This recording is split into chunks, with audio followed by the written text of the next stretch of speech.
Chicago and the Philippines. A comprehensive review of the week's special community events, featuring many exciting personalities, handled by the most professional Chicago Philippine Reports TV staff. Good afternoon and welcome to the Chicago Philippine Reports TV, still the #1 Filipino show in the Midwest. I'm Girly Pascual. Welcome to our show. Today we have all the top stories from the Philippines. We also have what's happening in our own Filipino-American community of Chicago. We have interesting interviews led by our very own executive producer, Miss Veronica Layton. We have Bridget Cotero Carino. All these are coming up and more afterward from our sponsors. Please stay with us.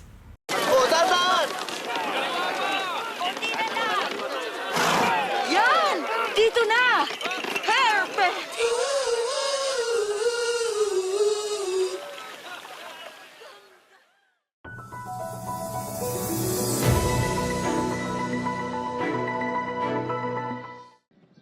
The approval and trust ratings of President Ferdinand Marcos Jr. tumbled by 17 percentage points within just a month between the latest Pulse Asia surveys. With his disapproval and distrust ratings jumping more than 20 percentage points, more than half of those polled neither trust nor approve of the president's work. His trust and approval ratings are less than majority, but his distrust and disapproval ratings are at the majority. He has to regain the trust and the approval of majority of the public. Marcos Jr. ally, Senate President Francis Escudero's ratings are also down by about 10 percentage points, with more people undecided on whether to trust or approve of his work than those who feel either way. Meanwhile, the president's cousin, House Speaker Martin Romualdez, saw his disapproval and distrust ratings jumping in the double digits. His already low trust and approval ratings were almost unchanged. The same survey showed that the government was perceived to have performed poorly in the issues that matter the most to respondents, such as inflation, wages, poverty, graft and corruption, and criminality. Pulse Asia President Ronald Holmes sees a link between this and the government's ratings. The message has been clear from mid last year when we saw the highest disapproval with regard to controlling inflation. There has to be attention given with regard to employment, high prices of commodities. Difficult for government to address it, but again, they will be held accountable for this one. He has to start really addressing those major concerns. No, the inflation issue has been there, fighting criminality and fighting graft and corruption becoming one of the top 5 concerns. The administration has failed to address these concerns. And since she's no longer in the cabinet, Vice President Sara Duterte's own ratings seem to have recovered despite her pending impeachment trial. The polls showed Duterte to be the only one among the top 4 officials to score majority approval and trust ratings, while her disapproval and distrust ratings are down by double digits. She has dissociated herself. She doesn't hold a cabinet portfolio right now. Her approval and trust is largely based on whatever she has done, independent of the administration. That distancing from the administration probably shielded her from the disapproval and distrust of the key personalities, more especially the president. Holmes, however, notes that the impeachment trial may change their perceptions of the VP, which in turn may influence the votes of the senators in judging the impeachment. Definitely, these numbers are numbers that she should be able to work with. We don't know whether she can sustain it. There are developments that will come along the way in the next 3 years. At this point, however, with the impeachment still pending, and depending on the evidences that are presented in that impeachment, I think those evidences will eventually impact on public opinion and may sway the this impeachment court's decision on whether to acquit or convict her. It would depend largely on the way that the impeachment trial is conducted and the weight of the evidence that is presented against the vice president. If those evidences are really weighty to begin with, and things that cannot in any way be dismissed easily, then that would really sway public opinion in favor of, let's say, a conviction. But if the evidence is something that is weak, they would not be able not only to convince the members of the impeachment court, but also the public. For Holmes, the survey is also a worrying sign for the administration amid Duterte's rising numbers. Rescue teams are racing against the clock to save 9 crew members inside the sand carrier vessel MV Honghai 16 more than 24 hours after it capsized off the coast of Rizal in occidental Mindoro. The missing crew members, 6 Filipinos and 3 Chinese nationals, are believed trapped in the ship's engine room. A video captured residents shows the ship slowly tilting until it completely capsized Tuesday afternoon. The vessel was carrying a total of 25 crew members, 13 Filipinos and 12 Chinese nationals. Local fishermen were the first to respond, rescuing 8 Chinese and 6 Filipino crew members. Among the survivors is Chief Engineer Manuel Arong. He said he was sleeping in the cabin when he felt the ship suddenly listed. Pag ano ko sa bukas ko ng pintuan ko, gano'n na talagang barko. Bigla akong lumabas. Pumunta ako doon sa pupa namin. Hanggang gusto ko sana balikan ko yung mga papilis ko. Kaso lang, baka maganyan ako dahil siyempre wala ng oras eh. Walang 1 minute. Galing paglabas ko sa kabina ko. Mabuti na lang hindi ako pinabayaan ni Lord. Rescue teams said they heard knocking sounds from the ship, a sign of possible survivors. After several hours, they recovered the body of a Filipino crew member. Rescuers say they are not losing hope. 2 fatalities have been confirmed so far. The other victim was a Chinese crew member. Let's assume at this time that everybody is still alive. Yes, sir. So let's do things the fastest way we can. Coast Guard divers are again planning to enter the ship. Reports say the ship was done loading sand and it was about to leave when the accident happened. Wala pang conclusive na report so far, but we can suspect it's caused by an imbalance in the weight. But I don't want to speculate. Occidental Mindoro Governor Eduardo Gadiano says the company Blue Max has obtained a dredging permit to extract sand from their area. Blue Max ay sila yung nag-apply for dredging dito sa area nito. Itong barko, siyempre hindi ko naman alam yan, baka yan yung kumontrata lang sa pagdi-dredge. Kompleto papel niya. Ang Blue Max Corporation is siya yung dito merong authority from national government para mag-dredge. Para ito yung kanyang area na pwedeng i-dredge, yung mga mouth of the river. Dumaan yan sa mahabang proseso. Na interagency yan with munisipyo, province, lahat ng consultative meeting dinaanan yan. And then nagkaroon silang notice to proceed. The dredging was meant to prevent flooding in Occidental Mindoro due to shallow river conditions. The vessel was carrying 7,400 cubic meters of material when it capsized. According to the Philippine Coast Guard, the MV Honghai 16 is registered with Marina, but they have yet to disclose the identity of the owner. We have already conducted survey of the documents. May mga findings na kami. Cprtv Corporation, ano ang papel nito sa barko? We are yet investigating. The administrative part of this will be determined properly through a proper investigation. Meantime, the Coast Guard has also deployed oil spill containment booms. The Commission on Elections Task Force SAFE has filed a disqualification petition before the clerk of the commission on Wednesday, April 16, against Pasig City Congressional Bet attorney Christian Ian Sia over his controversial solo parent joke during a campaign rally. Task Force SAFE Director Attorney Sonia Bea W. Lozada said it consolidated 2 separate show cause orders against Sia. Included in the disqualification petition is the Commission's prayer not to proclaim Sia in case he wins the 2025 midterm election. The COMELEC official explained it is a standard in every disqualification petition against any candidate. Since it's a petition for disqualification, kasama na po talaga yung pag-disqualify po kay candidate Sia. And of course, in case the petition remains undecided or unresolved by the time election rolls in, because we are less than a month away, we also requested for the suspension of his proclamation if ever he wins.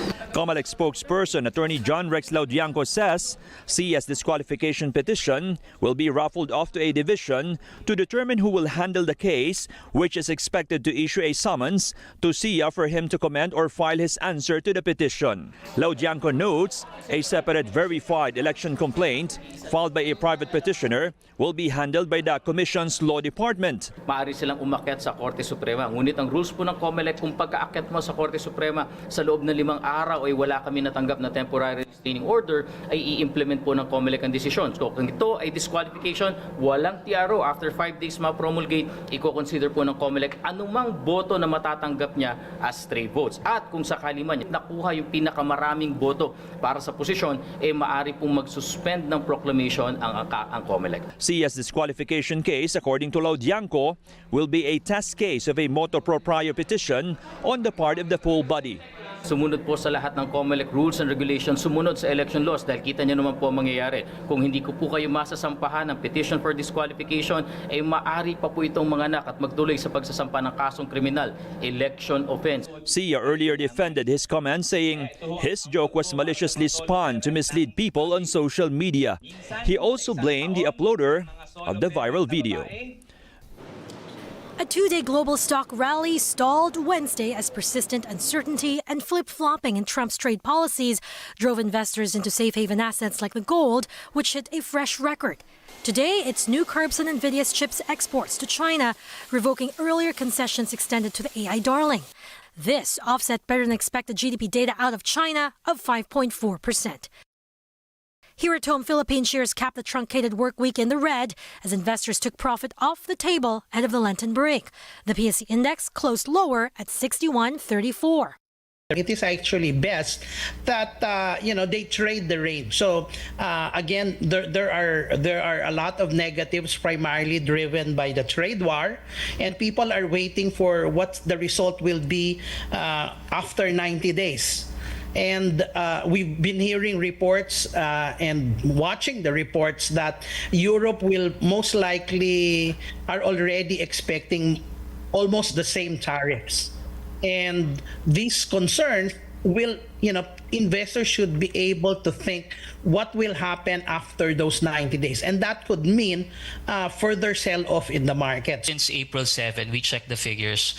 Net foreign inflow has been quite significant for the utilities names. So I think the play here for most investors would be to go domestic, to go for more domestic defensive names, to focus on companies with clearer earnings visibility. By that we mean domestic revenues and resilient pricing power. So as I mentioned, you can go for utilities, power, and maybe the telco sector. If you take into account, of course, the easing cycle, or if you look further into the BSP cutting rates further, and these rate cuts will definitely prop up the consumer demand. So in the medium term or in the long term, we should look to consumer staple names.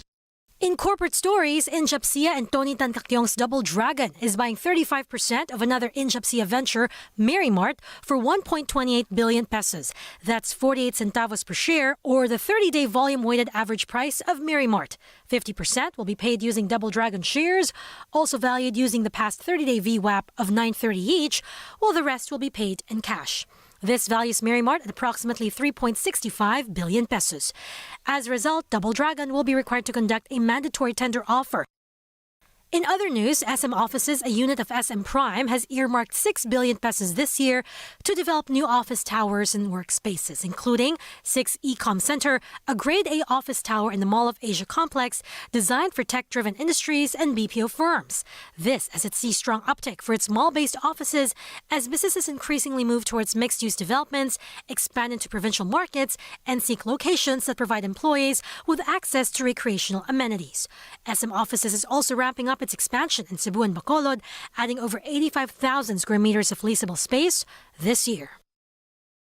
And finally, Metro Retail Stores Group, or Mrs. G, reports flat earnings for 2024 of 609.4 million pesos as non-cash charges related to expansion ate into earnings.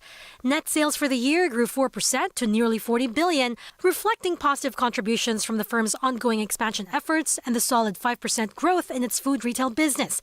However, same-store sales grew modestly by 0.5% year-on-year, primarily influenced by scaling down low-margin wholesale transactions in 2024. Mrs. G added 8 new stores last year, bringing its total network to 71.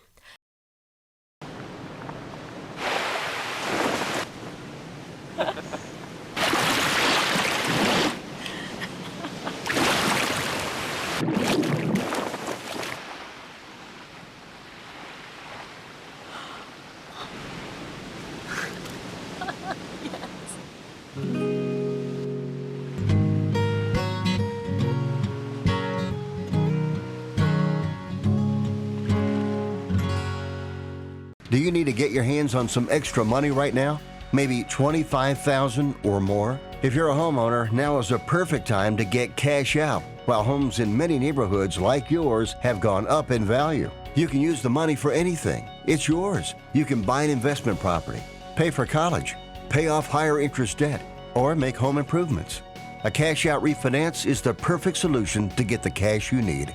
If you need $25,000, $50,000, or even $100,000, now's the time. Home values are up, and so is your equity. We offer you a way to use it. No need to sell your home or use your savings. Call New American Funding now and speak to a cash out refi specialist and see how much cash out you can get. Call New American Funding at 855-332-3929. That's 855-332-3929. Call 855-332-3929. Via Times, vital news, vibrant views for the Filipino Asian communities in Chicago. Via Times for your most interesting and exciting reading and your party coverages. Via Times has very interesting columnists. You name it, Via Times has it. Law, Filipino news, dentistry, immigration, humor, serious opinions, health, beauty, mysticism, Bata Corner, showbiz, and intelligently written editorials. Call Via Times at 773-866-0811.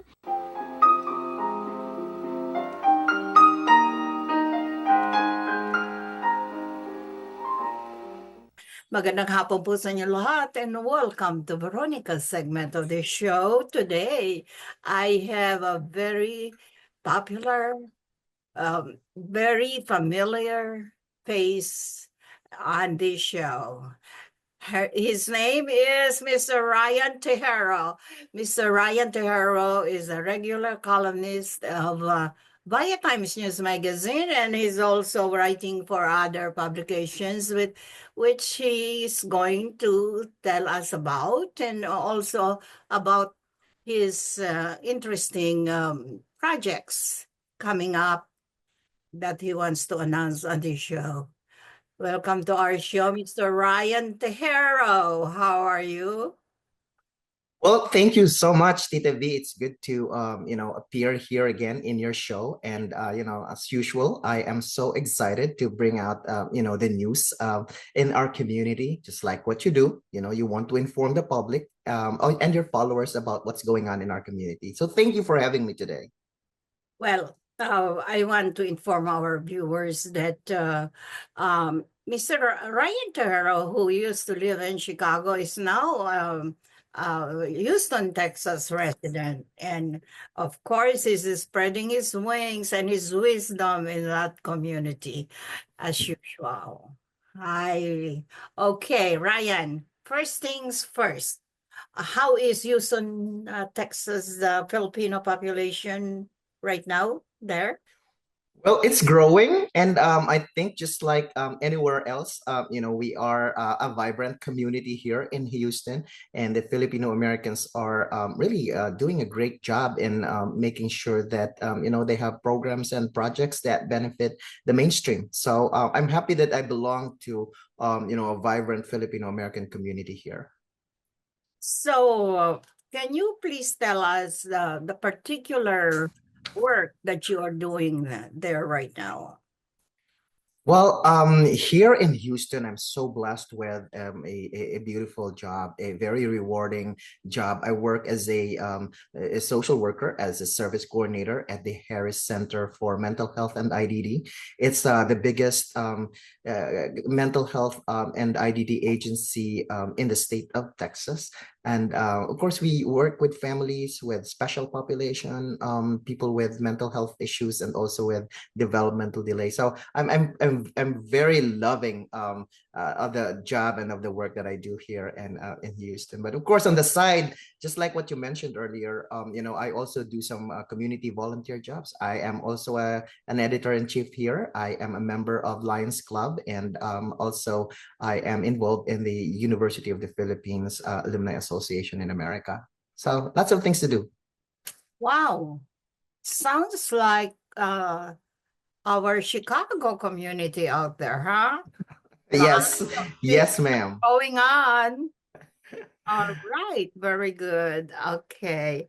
There is a particular project that you would like to announce today for our Yes. audience. Yes, and then thank you for this opportunity. So I am announcing the upcoming UP Alumni Association in America Grand Reunion and Convention, and it's going to be hosted by the UP Alumni group here in Houston, and it's going to be on October 17 to 18, 2025 at the beautiful Westin Galleria Hotel in downtown Houston. It's an exciting event because this is going to be drawing a lot and a huge group crowd of UP alumni all over America. So and you being an alumni too, an alumna too, I am extending that invitation to you. So yeah. For sure. And when you say UP, it stands for what? University of the Philippines. Oh, the Philippines, our alma mater, Tita V. Our So alma mater. Wow. Okay. So, what are some of the exciting things that are going to be happening on that occasion? Yes, this event is going to highlight, of course, the jubilarians. We will be celebrating the jubilarians this year. We will also be awarding outstanding UP alumni on that day. And then, of course, one of the most exciting part of the program is the visit and the State of the University address to be delivered by no less than the UP President, Attorney Gigil Jimenez. We have also a group or a line of speakers that we invited. So it's very exciting. It's a 2-day event. There will be a gala presentation on a Saturday, and we have a lot of sponsors supporting this event. And we would like to let the public know that Mega World is our top sponsor. We have also Dr. Francisco C. We have Dr. June David. We have attorney Tom Rodriguez. And, we got a lot of registrants already coming from outside of Houston. So it's really one interesting and exciting event coming up here in Houston. Oh, okay. Ryan, it sounds so exciting. Are you inviting me there? Yes, you are invited, so mark your dates in October 17 and 18, Tita V. And of course, I'm expecting you to be writing about that in your column in the Bio Times. Thank you for bringing that up. Actually, I was supposed to say that I am covering this event for of course for Chicago's Bio Times, because this is really a very important and exciting event. And then also I will be covering this also for One Philippines Texas News. And it's just worth covering and putting out there in a publication, so people would know what we do for the community as an alumni group. What is the date of this happening? This is going to be October 17 and 18. So it's going to be a Friday and Saturday of that third week of October.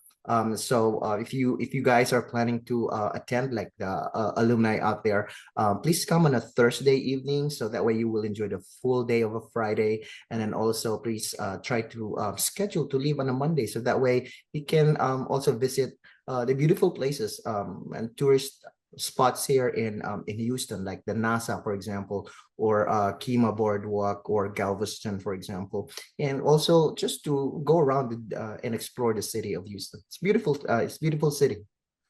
Wow. Yes, I know. I was there. It was last year only. It was last year that you were here. Yeah. Yes. Wow. I really enjoyed Houston, Texas. Beautiful city. That's great. Yeah, I don't blame you to really. How many people in attendance are you expecting?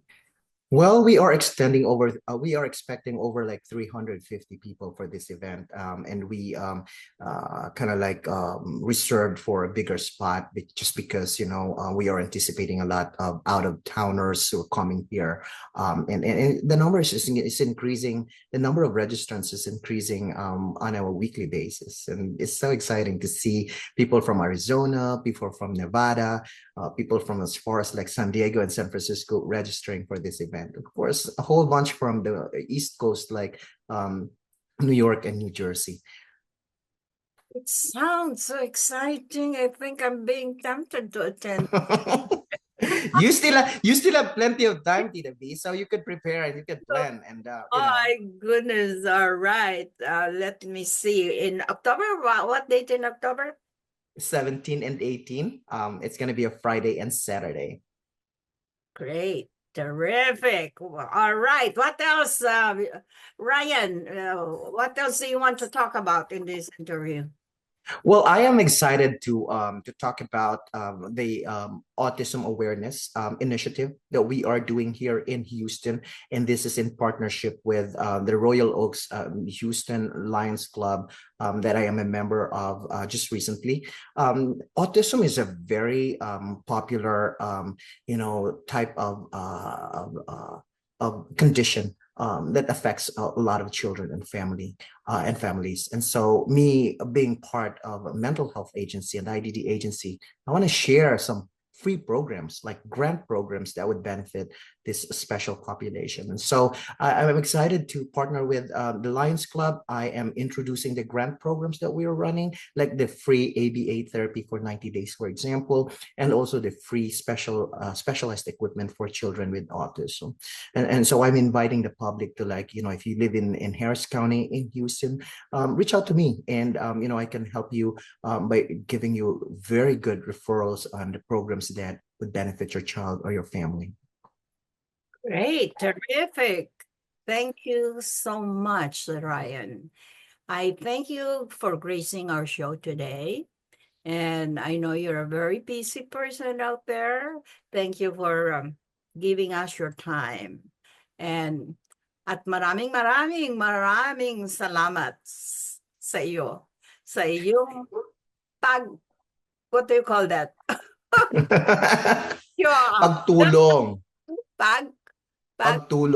Pagtulong Sa community. sa aking portion of the show on Cprtv. Of course. And at maraming salamat po sa inyong panonood. Ako po si Veronica. Enjoy the rest of your weekend. Bye, Ryan. Bye-bye. Thank you. See you later.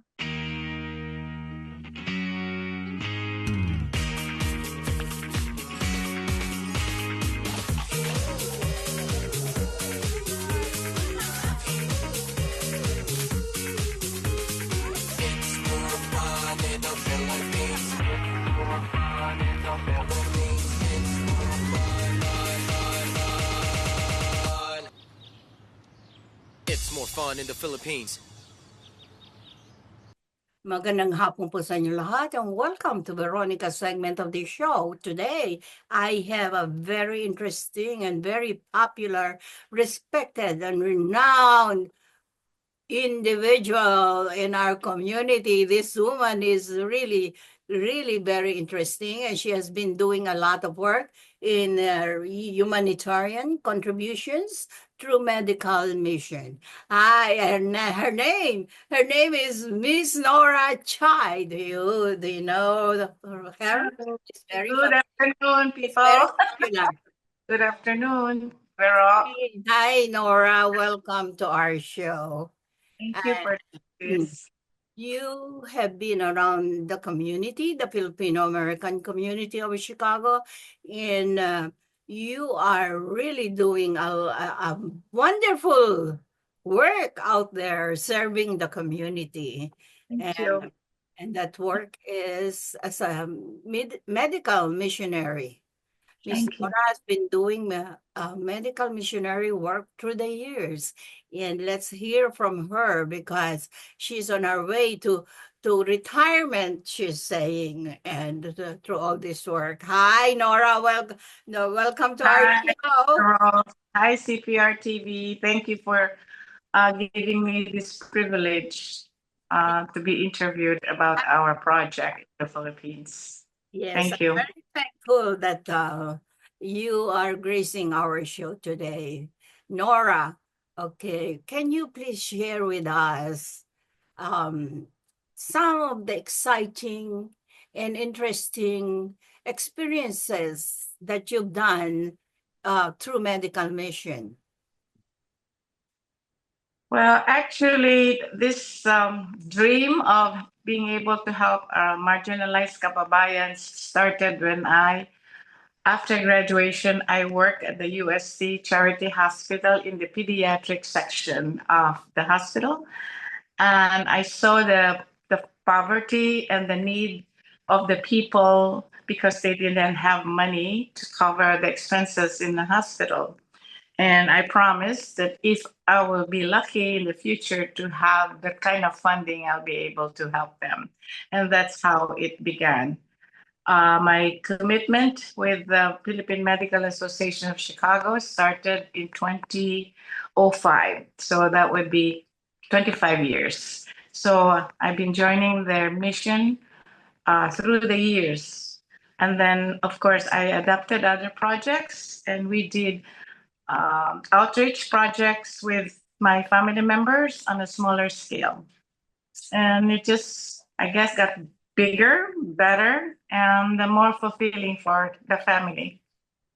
So, and the last one was actually after we had an accident in 2018, and I did promise because we were survivors that I would do payatas, which was in my bucket list, anyways, and Baseco. So I was able to do that. Baseco was this year in February 16, 2025. And I think promises that I gave out to friends that I would do the mission, it has been fulfilled. And I think that's going to be my last one because I'm already going to be 80 this year. Well, yes, because you've been doing it through the years, and maybe you are really getting sick. I mean, really tired of doing this. Oh, it's time for me to attend to our personal stuff, at home and even start downsizing, I guess, and start moving and make life simple. So professional, you are a nurse. Oh, yes, I forgot to mention that. You'll The be bachelor's degree. as a nurse. And that's why you are doing a medical mission in your. Oh, yes, I forgot to mention that. Yeah, I have a bachelor's degree from University of Santo Tomas. And I did work throughout in the ICU, CCU area of, in nursing. That's what I primarily did with my profession.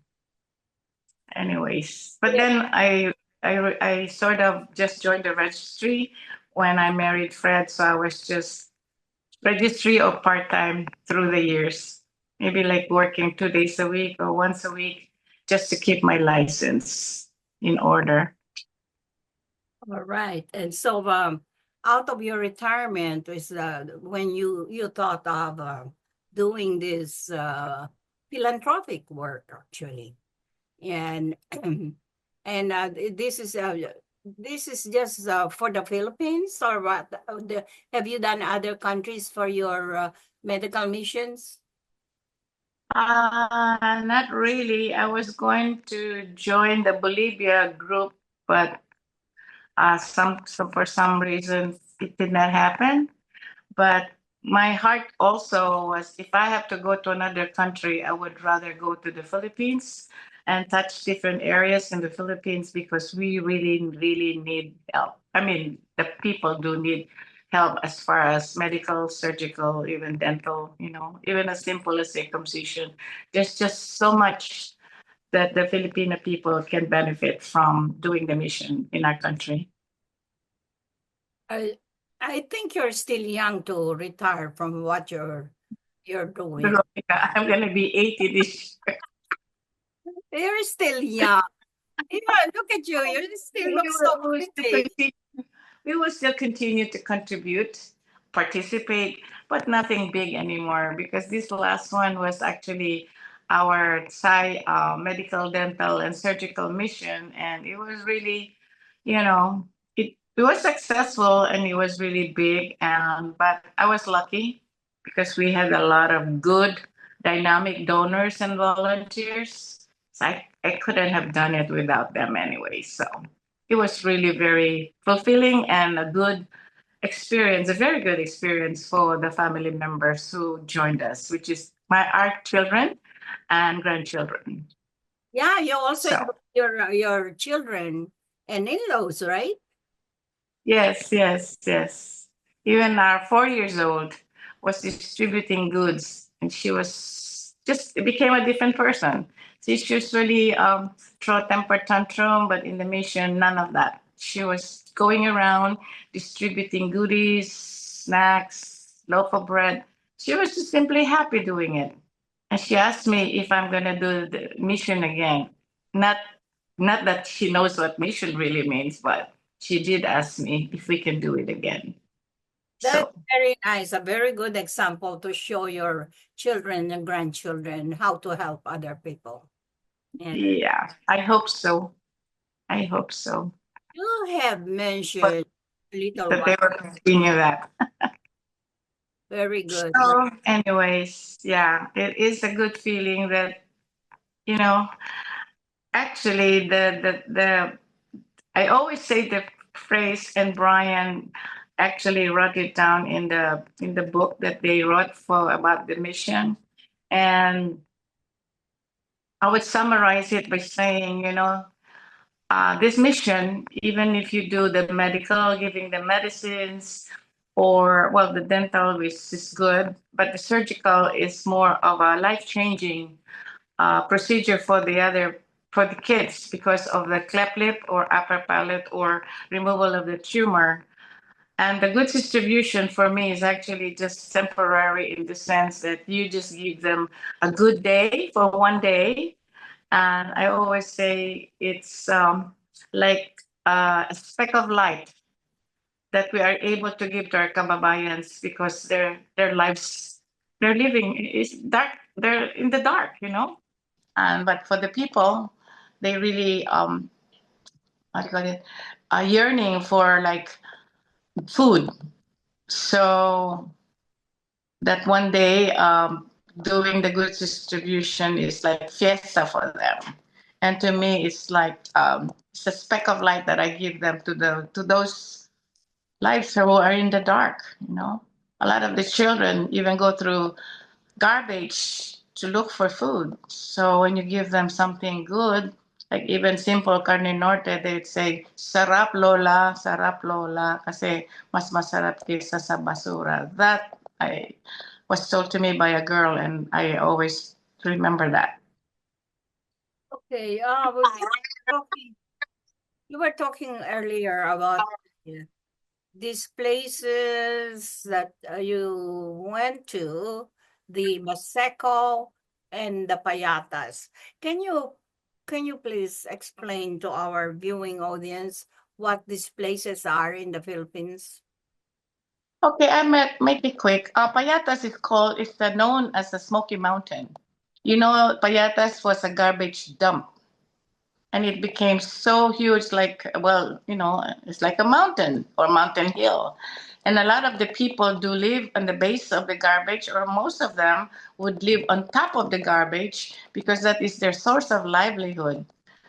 They do recycling, and a lot of them just live on top of the garbage dump. So it was emitting methane, so that's why they called it Smoky Mountain. But one day it erupted and then buried a lot of people. From what I understand, 700 people were buried alive, and that is Payatas. The garbage now has been moved to Montalban, so they have cleared up that area and it's fenced. So I don't know what the project is going to be for that one. And then Baseco is actually, I really don't know the details, but it's called Bataan Shipping Engineering Company, which was started by the Marcoses. And I guess it was maybe a dockyard, a shipping, or I don't know, maybe Philippines was doing business in Asia, or maybe I was even thinking maybe that was the time they were doing something with the Bataan project. And but then when Cory Aquino came into power, she sequestered the whole area.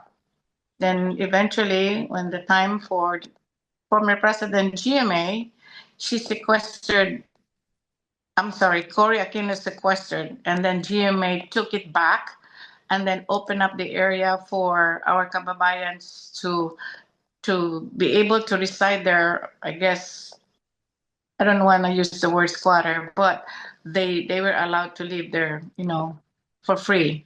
So there was an influx of a lot of people from the south, and it became a residential community. But it is now the biggest poor urban community in the Philippines, Baseco. Or they have port area and they have also Tondo. That's Baseco. Is there some kind of a kind of a hill or mountain that they built or to live in? No, Payatas, no. It was all garbage dump. That's why it became parang, hindi naman mountain, but just, a big amount, tall amount, I mean, many garbage disposals from different places. And so it became like a hillside. Now, Baseco, no, there's no mountain, or it's not a garbage dump area, but it's more residential area that it was open for the people of the Philippines to stay for free. So people came all over from the north, actually marami from Mindanao and the Visayas area. And their daily living is by rummaging through the basura. Yeah, the Baseco people, I mean, sorry, Payatas people, yes. That was their livelihood. They went through the garbage, and then they'll collect like plastic bottles, can, paper goods, that's being recycled. And of course, a lot of them, because they're hungry, they do search for food, leftover. So narinig mo yung, ano bang tawag doon, where they get the leftovers and then they stir fry it and then they sell it, or that's their food for the day. I forgot the term that they use, but they collect all the leftover food, like extra food from, McDonald's, Jollibee. Oops, sorry, I'm mentioning them, but something like that. I think you know the term, but anyway, so that was their livelihood. I see. So, well, helping people like this, I'm sure really it makes a tug in your heart, and I really don't know how you could do it all these years, but must really be your humanitarian heart to be helping. Yeah, it started many years ago, and actually, I was able to involve the kids, and we did small scale outreach, doing Hospicio de San Jose orphanage, and I took them also to some poor areas like even Tondo, and we did also Gawad Kalinga, which is in Bulacan and Parañaque, and if I am proud to say that we were able to help and build 50 homes for the people dislodged from the river of Marikina. And they were transferred to Towerville, which during our time, I think it's Sapangpalay. And those things happen without plans. It just happened. I guess I was meant to go back there and do something, because I did go to Sapangpalay when I was in senior year of my nursing profession. What Anyway. what tips can you give to our viewing audience or for those people who want to follow your footsteps? Oh no.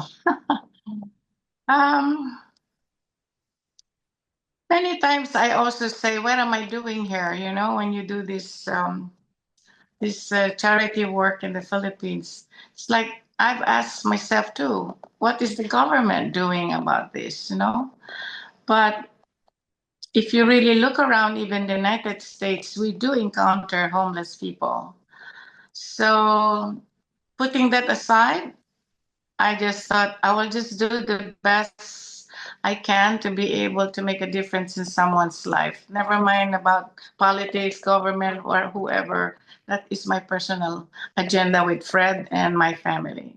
And because it is a satisfying experience, it just so meaningful. You know, I can't explain it to you, but to see a smile of a kid who was eating like the small amount of pancit we gave him, it's so hard to describe. Indescribable feeling. Happy. I'm really happy. Actually, that's why for many years I really don't talk about our charity project with for the most part with the other people.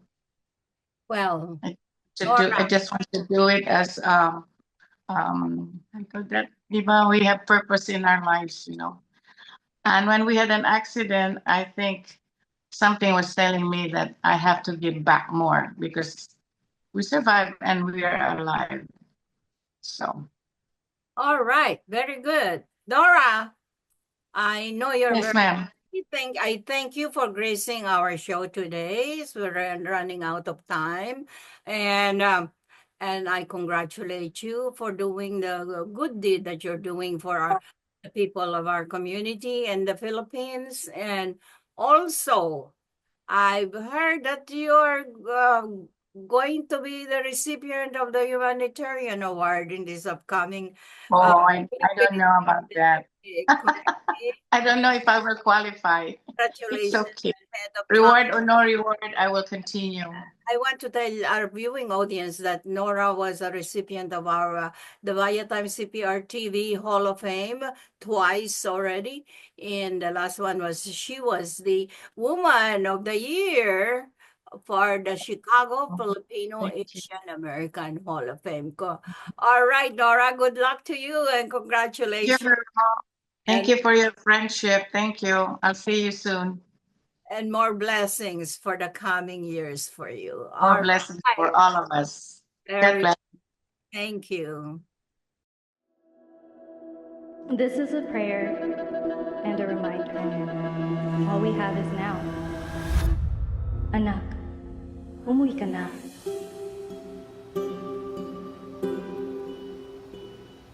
Worldwide this morning, growing concern over a growing health crisis. The World Health Organization has just declared that this is a pandemic.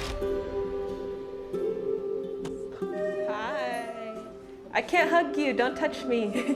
Over the last several days, we have seen peaceful demonstrations. Protests over police brutality continued here in Austin.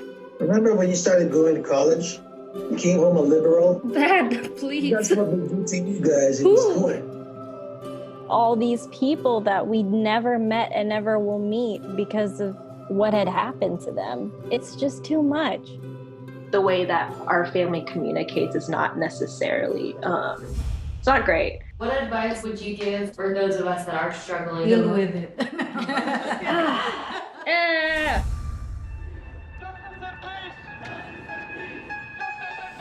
I think the norm for our communities has been to just stay silent and keep to your own business. I could definitely be doing more than I'm doing right now, and I know that others can as well. What if someone is called from God to be an activist? I can answer that question. Shouting revolution, oh wow, breaking each tradition. You don't believe in the Black Lives Matter movement? An advocacy group reporting at least 3,800 anti-Asian hate incidents since last March. I'm kind of conflicted. I'm like, maybe I should move home and be here with them.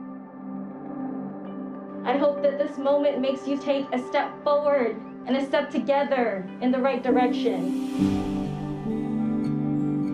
In order for a subject to not be taboo in our community, there always has to be like someone to start that conversation. You speak up for me when I can't speak up for myself.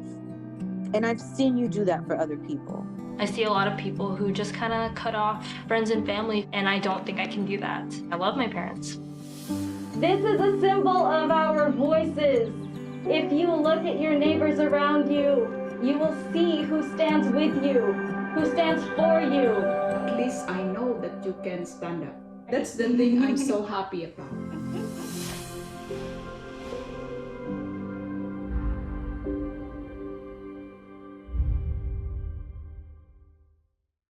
We would like to welcome all of you to Baladna Jewelry. We have a very big selection of 21 karat gold jewelry imported from the Middle East, from Dubai, Saudi, and Bahrain. And we have a very big selection of diamond. We offer free financing for 6 months, and we have a layaway system which you can leave your stuff for 3 months. We repair gold and we buy old gold. Welcome to Baladna Jewelry. Salamat bo.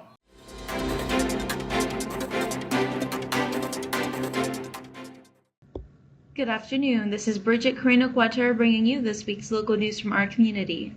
The Illinois Department of Labor's Division of Occupational Safety and Health, in collaboration with the Office of the Illinois State Fire Marshal, Illinois Fire Service Institute, Illinois Fire Chiefs Association, and Mutual Aid Box Alarm System Illinois, MABAS Illinois, have developed a sample incident command, accountability, and Mayday standard operating guideline for structure fires.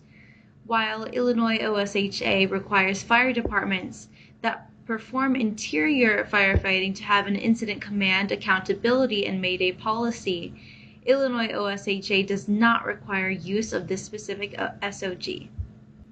The Illinois Environmental Protection Agency is notifying the owners and operators of 21 community water systems that there has been a detection of one or more per- and polyfluoroalkyl substances in the most recent water sampling of those specified CWSs at levels exceeding newly enacted groundwater quality standards.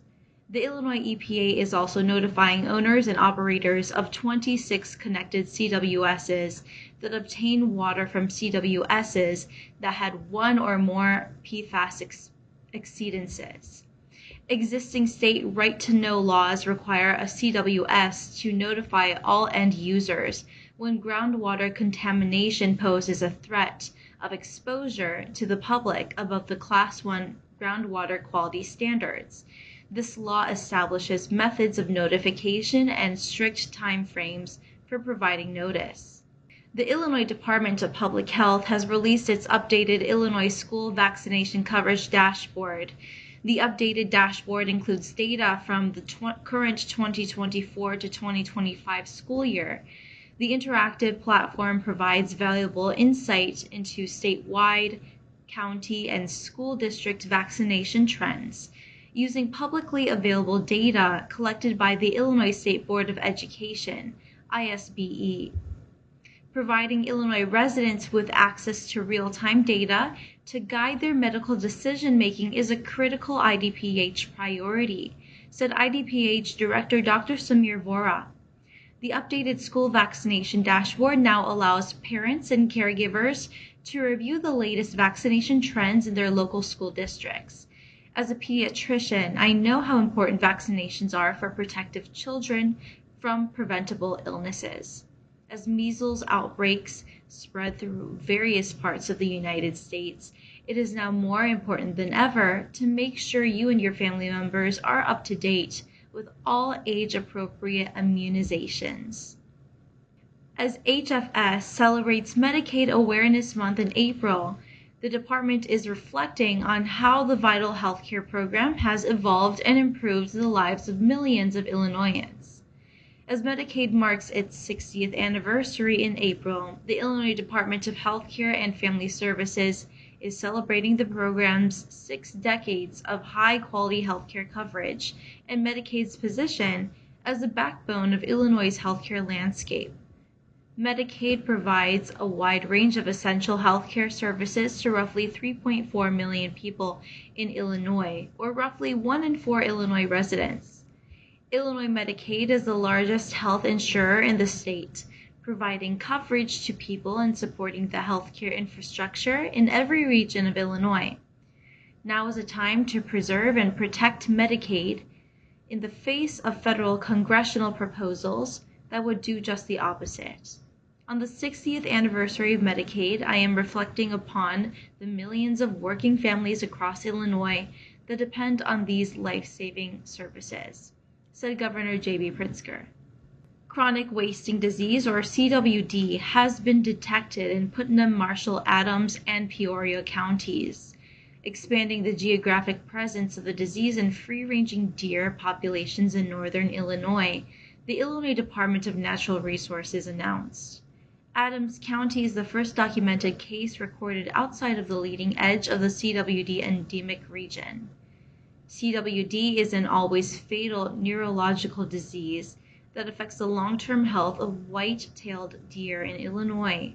First documented in Illinois in 2002 near Roscoe, CWD has been detected in 25 counties across northern Illinois and now as far as south as Adams County in west central Illinois. While Democrats continue to protest changes President Donald Trump has made concerning the Kennedy Center, the National Cultural Center set an all-time event attendance record, it was reported. More than 11,000 people attended the Earth to Space Arts Breaking the Sky fireworks show on March 29th. The number of attendees, who included many first-time visitors, set an all-time attendance record for a public event at the venue, the Daily Caller reported. In February, Trump named himself Kennedy Center chair after dismissing multiple board members. He then appointed longtime ally Rick Grenell as the center's interim executive director. That's all for today. Thank you for watching our news this week. This is Bridget. See you next time.